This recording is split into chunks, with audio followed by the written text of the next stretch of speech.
नमस्ते दोस्तों, स्टडी 16 में आपका स्वागत है। आज मैं प्रशांत पाठक आपके लिए एक नई वीडियो लेकर आया हूं, जिसमें मध्य प्रदेश के इतिहास की प्रमुख घटनाओं के बारे में जानेंगे। और आज हम मुख्यतः जो स्वतंत्रता संग्राम है 1857 का, इससे संबंधित चीज़ों को जानेंगे। तो आज का आपका पहला क्वेश्चन है, ग्वालियर में 1857 के संग्राम की शुरुआत कब हुई थी? ऑप्शन है आपके 14 मई 1857, 14 जून 1857, 15 मई 1857, 20 जून 1857। तो आपका आंसर होगा इसका 14 जून 1857, जिसमें कि आप देखोगे ग्वालियर में स्वतंत्रता संग्राम की शुरुआत होती है। और इस समय जो जीवाजी राव थे वो ग्वालियर के महाराजा थे या शासक थे। आपका अगला क्वेश्चन है, इंदौर में विद्रोह का नेतृत्व किसने किया था? यानी कि ये आपसे पूछना चाह रहे हैं कि 1857 का जो विद्रोह था इसका नेतृत्व इंदौर में किसने किया था? तो ऑप्शन दिए हैं आपको, सादत खां, भागीरथ, उपरोक्त दोनों, या इनमें से कोई नहीं। तो आप देखोगे कि इंदौर में सादत खां और भागीरथ, इन दोनों ने ही जो विद्रोह था उसका नेतृत्व किया था। और सादत खां ने जो महू छावनी थी उसमें एक ये सैनिक थे और वहाँ से इन्होंने विद्रोह की शुरुआत की थी। आपका अगला क्वेश्चन है, तात्या टोपे को फांसी कहाँ दी गई थी? झांसी, शिवपुरी, आगरा, ग्वालियर। तो इसका आंसर रहेगा आपका शिवपुरी। आपको पता होगा तात्या टोपे के बारे में, इन्होंने महारानी लक्ष्मीबाई के लिए प्रशिक्षण भी दिया हुआ है। इसके अलावा ये जो नाना साहिब थे उनके सहायक के रूप में जाने जाते हैं। आपका अगला क्वेश्चन है, 1857 के विद्रोह में प्रदेश में सबसे पहला विद्रोह कहाँ पे हुआ था? रायगढ़ छावनी, लश्कर छावनी, नीमच छावनी, या सतना।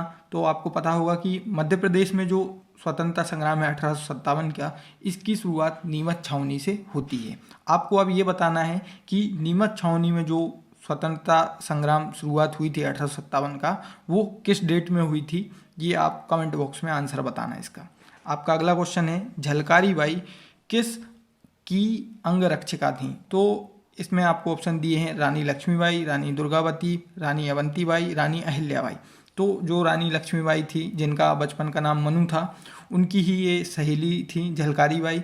ठीक है, इनके बारे में यदि आपको ज़्यादा जानना हो तो आप बुंदेलखंड के जो क्षेत्र है इसमें इनकी काफ़ी लोक कथाएँ प्रचलित हैं। तो आपसे यदि पूछा जाता है झलकारी बाई किससे संबंधित हैं, तो वो रानी लक्ष्मीबाई से संबंधित हैं। आपका अगला क्वेश्चन है, 1956 में मध्य प्रदेश का कौन सा क्षेत्र महाराष्ट्र में मिला दिया गया था? ऑप्शन है छत्तीसगढ़, विदर्भ, चंदेरी, मालवा।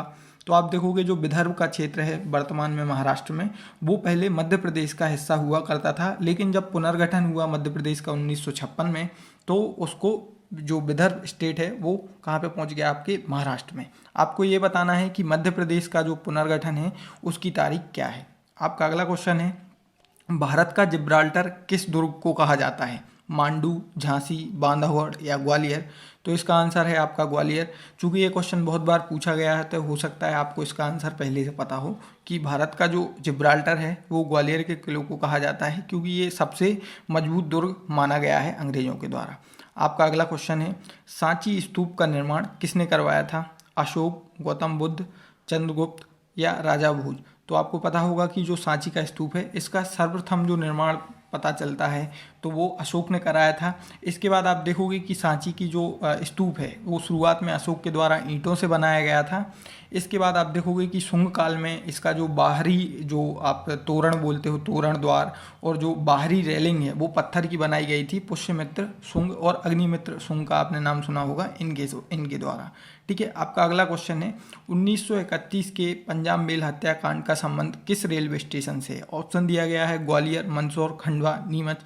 तो आप देखोगे 1931 में जो पंजाब मेल हत्याकांड हुआ था वो खंडवा में हुआ था।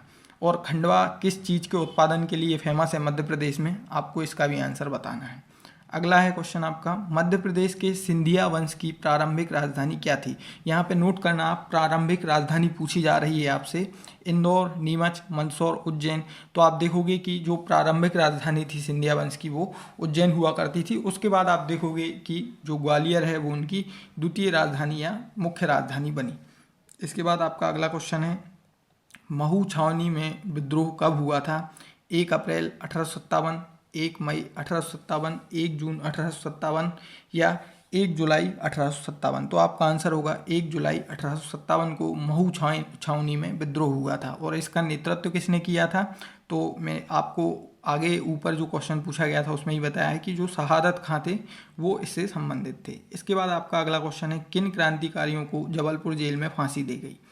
ऑप्शन है यशवंत सिंह, देवनारायण सिंह, उपयुक्त दोनों या इनमें से कोई नहीं। तो देवनारायण सिंह और यशवंत सिंह, इन दोनों के लिए जो जबलपुर की जेल है उसमें फांसी दी गई थी। अगला क्वेश्चन है आपका, मालवा विद्रोह के समय इंदौर का कर्नल कौन था? ऑप्शन है ड्यूरेंट, डिकेंस, ट्रेवर्स या रोबर्स। तो आप देखोगे जो कर्नल ड्यूरेंट था वो इंदौर का उस समय पे कर्नल हुआ करता था मालवा विद्रोह के समय पे। अगला क्वेश्चन है आपका, रामगढ़ की झांसी की रानी के नाम से किसको जाना जाता है? लक्ष्मीबाई, दुर्गावती, अवंतीबाई या अहल्याबाई। तो इसमें आपकी जो रानी अवंतीबाई हैं वो रामगढ़ की झांसी की रानी के नाम से जानी जाती हैं। आपका अगला क्वेश्चन है, किस जिले में अशोक के शिलालेख पाए गए हैं? ऑप्शन है दतिया, ग्वालियर, शिवपुरी, धार। तो आप देखोगे दतिया में अशोक के शिलालेख पाए गए हैं। इसके अलावा आपका जो सतना है वहाँ पे भारूट का स्तूप, जो सांची का स्तूप, इसके अलावा ये 2 ऑप्शन हैं। ठीक है, यहाँ पे भी हमें शिलालेख प्राप्त होते हैं। तो ये आपको बताना है कि सांची कौन से ज़िले में आता है। भारूट तो सतना जिले में आता है और जिसकी खोज किसने की थी? अलेक्जेंडर कनिंघम ने। अगला क्वेश्चन है आपका, ओरछा दुर्ग किस नदी के किनारे स्थित है? कैन, नर्मदा, बेतवा, पार्वती। तो आप देखोगे जो ओरछा का किला है वो बेतवा नदी के समीप स्थित है। और आप ये बताना कि जो बेतवा नदी है वो कहाँ से उद्गम होती है या कहाँ से निकलती है। आपका अगला क्वेश्चन है, पहला झंडा सत्याग्रह कहाँ किया गया था? ऑप्शन है इंदौर, जबलपुर, खंडवा या नीमच। तो आप देखोगे जबलपुर से जो पहला झंडा सत्याग्रह है इसकी शुरुआत होती है। अगला क्वेश्चन है आपका, भोपाल राज्य को भारतीय संघ में कब शामिल किया गया? 1 जून 1948, 1 मई 1948, 1 जून 1949 या 1 मई 1949। तो आप देखोगे 1 जून 1949 को जो आपका भोपाल राज्य है इसको भारतीय संघ में शामिल किया गया था। भोपाल के बारे में आपको पता होगा कि इसने जो शुरुआत में पाकिस्तान में सम्मिलित होने की डिमांड की थी। इसके बाद अगला क्वेश्चन है आपका, मध्य प्रदेश में भारत छोड़ो आंदोलन की शुरुआत कहाँ से हुई? ऑप्शन विदिशा, भोपाल, सागर, जबलपुर। तो आप देखोगे जो विदिशा है वहाँ से भारत छोड़ो आंदोलन की शुरुआत मानी जाती है। अगला क्वेश्चन है आपका, मध्य प्रदेश से प्राप्त एरन अभिलेख किस गुप्त शासक से संबंधित है? स्कंदगुप्त, भानुगुप्त, मुंज या पुरगुप्त। तो आप देखोगे जो भानुगुप्त हैं उनका हमें अभिलेख मिलता है एरन से।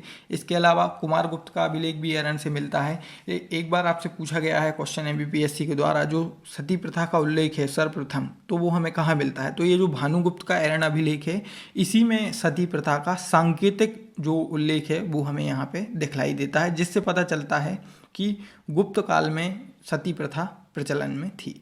अगला क्वेश्चन है आपका, चरण पादुका गोलीकांड कहाँ पर हुआ था? यानी कि चरण पादुका नरसंहार भी बोला जाता है।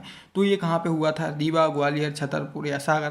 तो इसका आंसर है आपका छतरपुर। छतरपुर के बारे में आपको पता होगा कि यहाँ पे जो वर्ल्ड हेरिटेज साइट है खजुराहो वो भी हैं।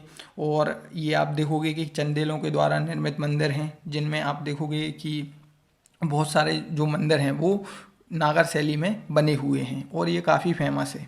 इसके अलावा अगला क्वेश्चन है आपका, 1857 के संग्राम में मध्य प्रदेश के किस वंश के शासकों ने अंग्रेजों का साथ दिया था? होलकर, सिंधिया, भोपाल के नवाब या उपरोक्त सभी। तो आप देखोगे सिंधिया के बारे में तो आपको पहले से पता होगा कि इन्होंने 1857 में झांसी के खिलाफ थे चूँकि ये, तो इन्होंने अंग्रेज़ों का साथ दिया था। इसके अलावा होलकर और भोपाल के नवाब थे, इन्होंने भी अंग्रेज़ों का साथ दिया था। इसके अलावा आपका अगला क्वेश्चन है, तात्या टोपे का वास्तविक नाम क्या था? पांडुरंग रामचंद्र, रामचंद्र पांडुरंग, राम किशन पांडे या इनमें से कोई नहीं। तो रामचंद्र पांडुरंग इनका प्रमुख जो नाम था, वास्तविक नाम यही था, और तात्या टोपे इनका उपनाम था। इसके अलावा आपका अगला क्वेश्चन है, स्वतंत्रता के पूर्व इंदौर में किस राजवंश का शासन था? मराठा, होलकर, मालवा या सिंधिया। तो आप देखोगे कि जो होलकर राजवंश है ये स्वतंत्रता के पूर्व इंदौर पर शासन किया करता था। अगला क्वेश्चन है आपका, सुभाष चंद्र बोस ने किस कांग्रेस अधिवेशन की अध्यक्षता की थी? त्रिपुरी, कोलकाता, बेलग्राम, बॉम्बे। तो आप देखोगे जो त्रिपुरी का अधिवेशन हुआ था 1938 1938 में, वहाँ पे आप देखोगे कि सुभाष चंद्र बोस ने उस सेशन की अध्यक्षता की थी। इसके अलावा कोलकाता में आप देखोगे कि जो अधिवेशन था वहाँ पे दादा भाई नौरोजी अध्यक्ष रहे हैं। बेलग्राम का जो अधिवेशन है 1924 में हुआ था, वो एकमात्र अधिवेशन है जिसकी अध्यक्षता गांधी जी के द्वारा की गई। बॉम्बे में कांग्रेस का पहला अधिवेशन हुआ था। ये बताना है आपको कि बॉम्बे के जो पहला अधिवेशन हुआ था, इसके अध्यक्ष कौन थे। ये आपका क्वेश्चन रहेगा और इसको आपको कमेंट बॉक्स में इसका आंसर बताना है। तो वीडियो आपको अच्छी लगी है तो लाइक करिए, शेयर करिए और मेरे चैनल को सब्सक्राइब कीजिए। Thank you.